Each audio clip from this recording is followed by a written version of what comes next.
Hürmetli vatandaş, bugünkü leksiyalarımızı başlayımız. Leksiya da Sıdağacı Rozi. Washington'da sözleyimiz. Bugünkü birinci vaziyetimizde biz Amerika Koşmuş Ştatları Devlet Meclisi Avam Palataga başlık bulup saylanan Mike Johnson efendini tebrikleyimiz. Karışalımız. Mike Johnson efendini tanıştırış yaka tercümahal karakterlik tanıştırışları da haberlerde şundak dedi ki konservatif. Onun üstüge cüngoğa katı kol siyaset yürgüzüşünü kollaydıgan adam, kollaydıgan rehber dedi. Karşılamaz. Mike Johnson efendi sizden Amerika Koşmuş Ştatları Devlet Meclisi Avam Palatası'na başlık bulup saylanğanlığınızda karşılamaz. İkinci vaziyette vatandaş hazır. Çünkü Kompartiyası 30 milyon yuan meblağı var yaki bankada saklanıvatkan şunçilik pulu var adamla. Yani burjuaziya, uşak burjuaziya yaki Cungo'da devlet kapitalizminin deslepki baskıçıda bayı bolgan burjuazlığa koygan talep 20%'in artıq pulunu devlet tapşırış. Eğer tapşırmaydı sen biz bu yolda sana baş tekşürüşüne kayıtıdan başlayımız. Bu tehdit. Yani Cungo'da pulu adamlarga kelivatkan tehdit. Bu bir vaziyet ketdi vatandaşım şundaqla. Andı yani bir eğer vaziyet bop yetip kelgen. Cungo'nun beşiği kelgen eğer vaziyet. Sabık vazir Li Keqiang tönügen yaki bugün 27'de var. 27 Beijing'de 27 bugün Amerika'da Garp dünyasıda çizdak 27 günü saat 12'den 10 minut ötkende Şanghay'da tuyuksuz yürek kesili kozgulup vefat buldu yaki kaza kıldı vatandaş.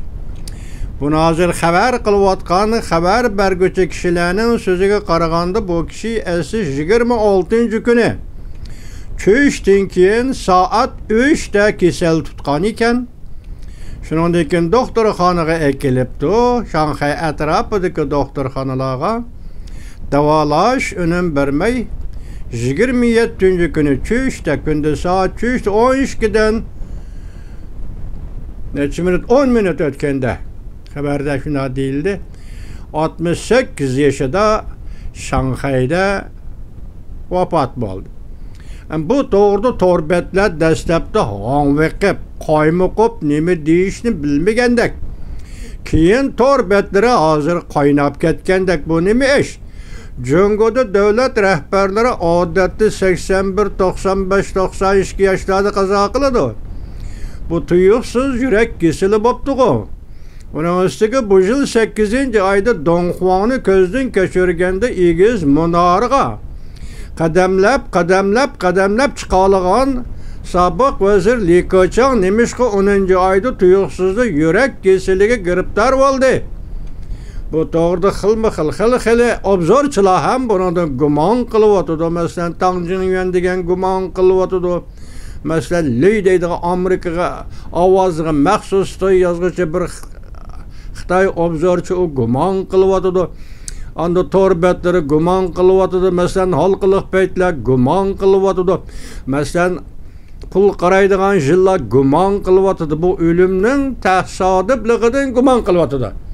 Mesela bugün halkılık beytler bugün haberge saklap koyduk vatandaş. Haberde neme deyildisiniz? Wall Koçisi gazetinin suretlik haberini ekranga çaplap durup Wall Koçisi'nin Xitayçı bet nusxıdaki bir mavzunu körsetti.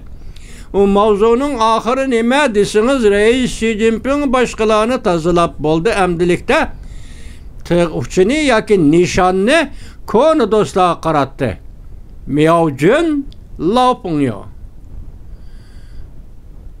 Mana şundaq mavzu qoyupdu. Demek şununla qaraganda bu yerda endi Li Keqiangning ölümü de bir mürekkeplikning bar ekanligini ko'rib olg'ili bo'ladi vatandosh. Jungo tarixida ayni chaqda jo illay 1976-yili 4-oyda qazo qilganda 4-oyda Tiananmen voqeasi portlagan edi. Xuyobang sekretar Jungo Kompartiyasining sekretari Xuyobang qazo qilgan 1889-yili 4-oyda